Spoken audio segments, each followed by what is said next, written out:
Well, Harry, it's the most heartbreaking way for your tournament to end. I know it's going to be incredibly raw, but what are your immediate thoughts? Yeah, just gutted for the boys, gutted for everyone, the team, the staff, the fans. Yeah, we played a good game for the large majority of it. Once we went 1-0 up, we seemed to just try and hold on, which, you know, at this level is not enough. So just gutted because we've worked so hard to be here, and the lads have given every last bit of running, sweat, blood, tears, whatever it is. So to fall short like we did today is just gutted. Why was it so hard to get any momentum after the goal, do you think? Yeah, we struggled to get pressure on the ball. I thought, especially first half and start of the second half, we pressed them well. We put them under loads of pressure, especially high up the pitch, which then allowed us to win balls, control the game a little bit better. After the goal, whether it's them putting more men forward or us just not being able to match them man for man, it just was wave after wave, and we were trying to hold on. Lads were putting blocks in, but in the end, it was just it wasn't enough. Did it feel at the end that after the exertion you put in the last two games, perhaps it was almost one ask too far to find another response? Yeah, I don't know. The boys always are ready for any moment in the game, and when we went ahead, the messaging was to go again and get another goal, and and then obviously once they scored their two goals, it was to try and find something, but we couldn't quite get the momentum back in the game. You're having to do this interview down the Argentina end of the pitch as well, which makes it even more difficult. But what can England learn from this? What can you take forward? Yeah, we had a lot of good moments in this tournament. A lot of good games. Another semi-final. We talk about knocking on the door. We're close. We just need to find that missing piece in the final stage of the tournament. You know, these tournaments take it out of you. So much effort and pressure and mentality, and we've shown a lot of that throughout the whole 6-7 weeks we've been together. But yeah, we're just missing that final piece. Thanks for talking to us, Harry. 2 goals in 6 minutes and 34 seconds put Argentina into their second successive World Cup final. They have come from 1-0 down to beat England by 2-1. That winner in stoppage time, Lautaro Martinez, making it 2-1. And for the fans here in Atlanta who couldn't get their hands on any tickets, well, they enjoyed a great semi-final.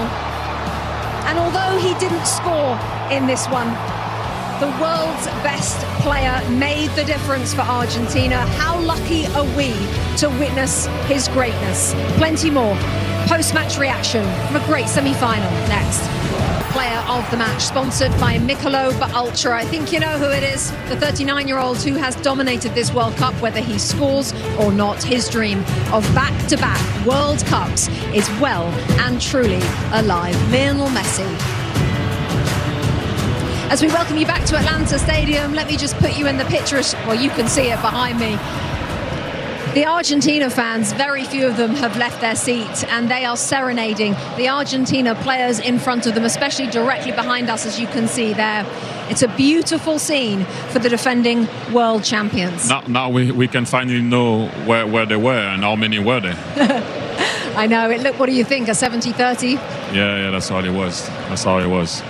What a World Cup semi-final we have just witnessed. Let's show you the story from start to finish. Coming into this game, plenty of huge names. Lexi, Harry Kane for England, that man for Argentina. Start us off. Huge names, but not a whole lot of action, especially in the first half. So slim pickings. We take a look at this one here with Alvarez getting a shot off. Jordan Pickford seeing it all along and just gets something on it here, but few and far between when it came to opportunities. So let's get into this 55th minute. And finally, the deadlock is broken. Watch this ball. My goodness, from Rodgers. Watch the way that he curls it right around the back of the defense. And I'll tell you what, Anthony Gordon, one, way to be onside, and two, on that second hop here, look, or the first hop here, look at this. To just steer it into the far corner, and now you think, oh my goodness, deadlock broken. David Beckham's happy. Everybody's happy from an England perspective, and they think, they believe. And not so fast. You got to play defense. Argentina starts to grow into the game, getting opportunities. Wonderful tackle here. Spence, he just reads this perfectly. He has to be perfect in this moment, and he is. Gets to the ball, potentially saves a goal. Simeone on the ground, but they keep coming. But Lex, Lionel Messi started to play his symphony. He went on the right, back on his left foot. That's all he did the whole end of the second half. Put the ball on the head of Nico Gonzalez, and Pickford came to the rescue. But that was the first note. Just the first note. As you can see here, Pickford, he has to save that. Still a good save, But the music was coming. Even more, louder. Now, you can see here, the ball is asking for the ball. Leo, for this time, is inside. What a cross, by the way. And we all thought that the ball was in because we had the view from the other side of where we are. I was like, oh, that's a goal. Bang, post. But as you said, Lex, earlier, and Zlatan also, they hit the post. They didn't care. Okay. Let's keep going. And then the big man came on, and I will leave that one for Zlatan after, because it's going to be, as we all know now, first and foremost, the goal of Enzo Fernandez. An assist for Leo Messi. Once again, attracting the ball on the right, putting the ball in the middle for Enzo Fernandez. Jude Bellingham wasn't far to block it, but he didn't block it. And also, we had a nice view, because we could see it as soon as the ball left his foot. I was like, wow, it's over. 1-1. Momentum. And then the moment when the beautiful moment happened. Good shot by McAllister, second post from him. First one with the header, second one with the right foot, and look at this one. I said yesterday, you're going to see left foot of God, you got to see the right foot of God. What a cross, and look at that header. Good goal. But look at this celebration. Everybody goes to Messi and not Martinez. Martinez goes also to Messi because they know who the man is and they know who made the difference. And look how much it means for this guy. Beautiful, beautiful moment. Emotional. And by the way, Lionel Messi now has 8 goals and 4 assists at this World Cup, and he leads the Golden Boot race as Argentina will move into their 7th World Cup final. They have won 3 of the previous 6 as they have taken down. Look at this. Sent running. That's a good one, to be fair. That is a good. Oh my. So it's Argentina then who make the World Cup final. And as we looked at the story of that day, Zlatan, and especially the Enzo Fernandez goal there, just 4 minutes before the end of the game, England were 4 minutes from the World Cup final plus stoppage time. But that goal from Enzo Fernandez felt like the most coming goal of all time. It felt like everyone knew it was coming. When you're playing in that game as an Argentina player, do you also know it's coming? But you feel it. They put pressure on them, just like the gentleman here said. The music was coming and it got louder. They got a lot of opportunities. They hit the post. They had other opportunities after that also. Then you got to see here the shot from Enzo Fernandez. By the way, what a game he did also, Fernandez. Magic also. Look at this shot. Not a power shot, but precision. Precision, a little knuckleball there, or what do you say, Thierry? Whatever it is, it's beautiful, and the ball went in. That's the most important. They got done on the corner. And this makes England even more in deeper water. How do you say? Like exactly that. Oxygen finish. But before that, they were too defensive. Listen, we can say about Argentina, they're amazing. Messi is amazing. But England, they were too defensive. And I'm interested, Thierry, from an England player's point of view, when you are then going deeper and deeper and your manager is essentially sending that message on, I assume, you tell us, do you know you're doing it? Are you trying to step up? Or what happens in the psyche of a player? First and foremost, I'm going to have to bring you back to when you're on the bench as a coach. Things go so quickly. We sit here, we're calm. We're having a sandwich, we're having a coffee, and we're like, oh, I would have done this, I would have done that. Right. Now we need to analyze it. Thierry, explain with Rashford what happened. We need to analyze it. Rashford was supposed to come on just before Gordon scores. Then Gordon scores, then suddenly 5 minutes after he goes into a back 5. And then when you go into a back 5 early, you lose Rhys James. Then you lose Rhys James. What do you go about it? Then Spence changes. Then you put O'Reilly. But then O'Reilly now is playing on the wing. What are you doing? Boom, they score. Where do you go from that 5-3-2? you know, and then boom, they score again, and then you try to put guys towards the end. It's not easy. I will repeat it again.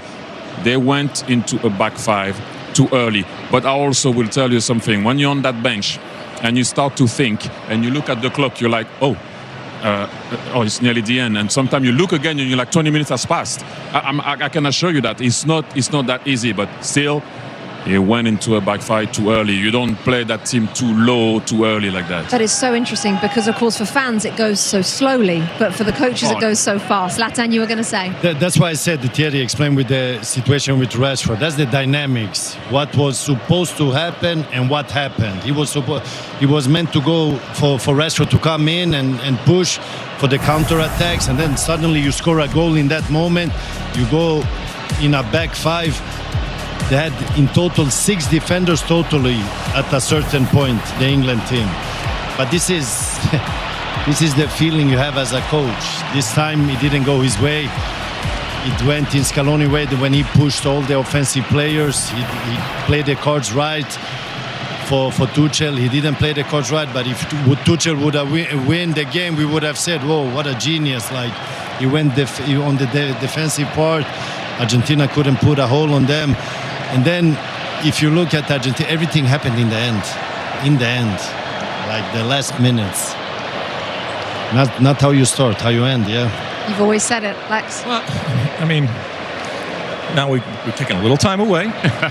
And again, if I put myself in an England's fan's shoes, and Tuchel at times, there are games where you say, look, we just got beaten by a better team. We weren't in it. This is not one of those games. This game will and should be dissected in terms of the decisions that were made.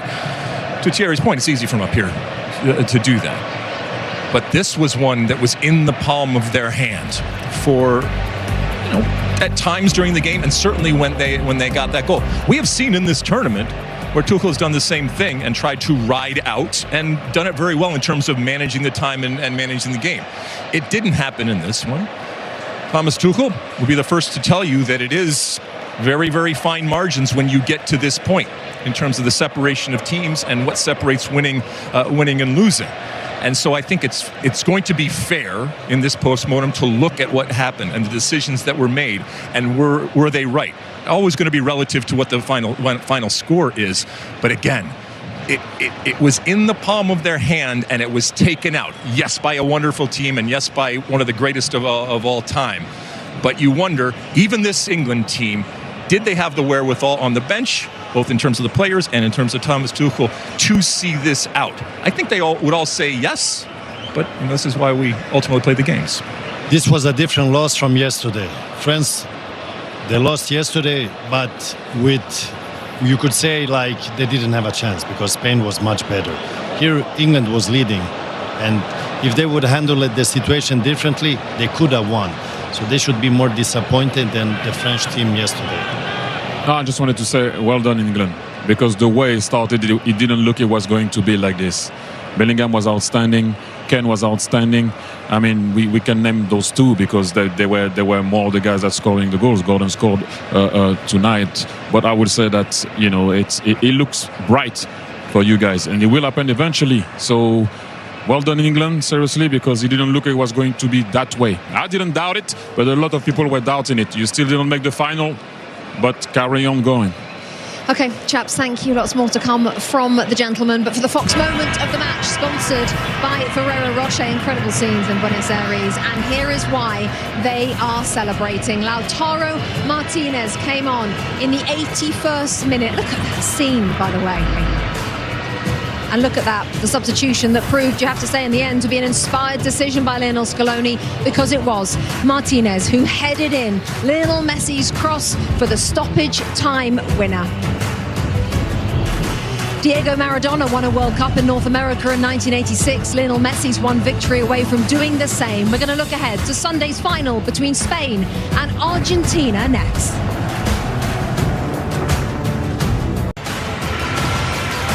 fans in Buenos Aires, they're in dreamland. Worth seeing that shot again, isn't it? Argentina coming from behind today to stun England in the latest chapter of this storied rivalry. The holders are off to Sunday's final. England coming up short in their quest again to end a 60-year trophy drought. It's yet another near miss for Harry Kane and co. And Harry Kane shared his thoughts after the match just a few moments ago. What can England learn from this? What can you take forward? Yeah, we had a lot of good moments in this tournament. A lot of good games. Another semi-final.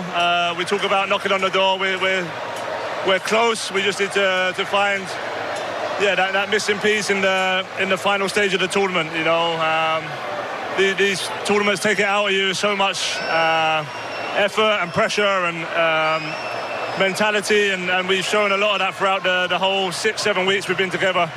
But yeah, we're just missing that final piece. Jules, Carly, Landon, thank you so much. We are going to talk about the World Cup final in just a second. I've just been handed a stat that backs up everything that these three said, not just post-game. I have to say, throughout that second half, the average possession between England's goal, the Anthony Gordon goal in the 55th minute, to Lautaro Martinez's winner, the average possession, 12% England, 88% Argentina. We have talked that to death. It just backs up what you guys were saying. Spain-Argentina, Alexi. What are you excited for that? Everything. It was interesting, off air I was asking T, what do you think Spain wanted more or felt was a better matchup for them, either England or Argentina? You think it was, they would rather have had England, right? Yeah, I actually didn't finish when it's because of what does Leo represent in Spain. He played all his career there, and the fear that they I said, because we can see that they're a good team, that they might have facing him might be stronger than any other human being because of what they've seen so many times in their country. That's the reason why. Well, what we saw over here, we came on air, and I was calling it a knife fight, and it was, with the fouls and the yellow cards and just the beautiful ugliness, if you will, of this game. And we talked about the game yesterday that involved Spain. That was a much more refined type of affair, and so now you have these kind of two competing cultures clashing in this final. What we saw yesterday from Spain in terms of the possession, I don't think that that's necessarily going to change against a team like Argentina. I will say this, time and time again, we have questioned this Argentina team in going to the well and wondering if it's going to come up empty. Again here tonight, they showed that it isn't. But is this the night where they took that last scoop? I don't know. Are you going to bet against them with a guy like Messi and with what this team is? There always seems to be a little bit of water in this Argentinian well, and it's served them well. Zlatan, the final? Listen, Spain handled France very good. I believe they can handle this Argentina also. They're going to play their possession. Argentina is not a counter-attack team. They like the way they played today. Obviously, England went too defensive and they had the possession. They were attacking. But I believe Spain is going to do their thing. They're going to play collective. They're going to give and go, keep those passes go around. And then you're going to challenge on the sides with Yamal. And I believe Argentina, if they don't have patience, they're going to start hunt the ball and lose patience and be more aggressive. But I believe Spain is going to dominate that game. For me, look, what else do you want? European champion versus South American champion and world champion. Lamine Yamal versus Leo Messi. The future, and this guy is the past, the present, and the future, and the forever. So, yeah. Let's wait and see what's going to happen, but I'm excited to see that. Obviously, I would have loved to see France there. You would have loved to see England there. But we're going to play for the third and fourth place. Maybe we should go to Miami and do that one. No, I'm okay. Listen, we are not in the final. England, France, none of us. US. All failed. But we are going to the final. We are going to the final. That was sure that we were going to the final. We're going to have a party either way. Even after the red together? Yeah, but she got suspended one game. She was back after that one game. Not only are we going to the final, it's a 4-hour build-up as well for you on Sunday. 11 a.m. Eastern is when 4 hours, my friend. Now with the World Cup winding down, the summer of soccer rolls on as MLS returns Friday night on Fox with a doubleheader. Nashville SC take on Atlanta United, then it's LA Galaxy against LAFC. MLS Friday night on Fox. Lionel Messi not quite ready to return to Inter Miami, though. He still has a World Cup final to look forward to. Plenty more to come on Argentina's victory over England when we come back. 2026 post-game on Fox is presented by Michelob Ultra. Celebrations in Buenos Aires with holders Argentina off to the World Cup final. They came from behind to beat England tonight 2-1. And Argentina victorious in the last match in Atlanta this summer, much to the delight of tens of thousands of fans in Buenos Aires. The defending champions came from behind to stun England. Here was the England boss, Thomas Tuchel, after the match. You mentioned throughout the tournament that we see a better England. Did we ever really see Thomas Tuchel's England that you wanted to see? I don't know. I have no answer to that question because I don't really know what that means. It's. I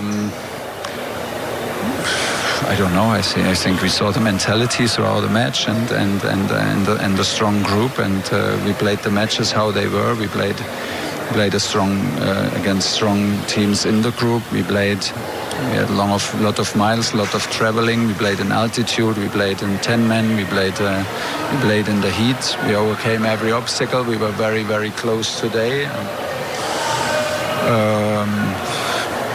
It's not the moment now to analyze the full tournament. We just went out because we lost a crucial match. Quick soundbite there from Thomas Tuchel. James Pearce, the reporter for The Athletic, just putting on social media another quote. It was not a structure problem. We played maybe our best game. No regrets. Your reaction, Zlatan, to that? It's too early to answer. You have to take a day, reflect, analyze the game in a good way, and it's heat of the moment. Listen, if you ask him in 30 minutes, he will have a different answer again. And to be honest, he has been there short time. So what is Tuchel's identity? I mean, when you win, you win. The way you win is not important. Important is to win. Thierry? I will stand on what I say. He went into a back five too early. I don't think it was the wrong thing to do. It was just too early. Having saying that, I've been in that situation as a coach when people ask you question about your tactic, about what you did, the mentality and not. And you kind of want to stay positive with the tournament, and then you go with the defeat. So sometimes it's not always easy to be like that. Although the other day he went for it, but after a defeat is a bit more complicated. So it's only the one. I will second what Zlatan said, but I would still maintain he went into a back five too early. Final word. The other day he had lots to say in terms of answering the question, and today he can't even understand the question. I thought it was a simple question. I didn't think it was a gotcha question, but I get it. It's in the heat of losing this game. But I think it is a question that needs to be answered because he constantly talked about seeing the best of this team. I'm not sure we saw the best of this team today. Gentlemen, thank you for your support this evening. Support being the operative word, by the way. This World Cup began with a record 48 teams. Spain and Argentina, the last two standing. Coverage of Sunday's final begins 11 a.m. Eastern. We bid you farewell today after the defending champions live to fight another day.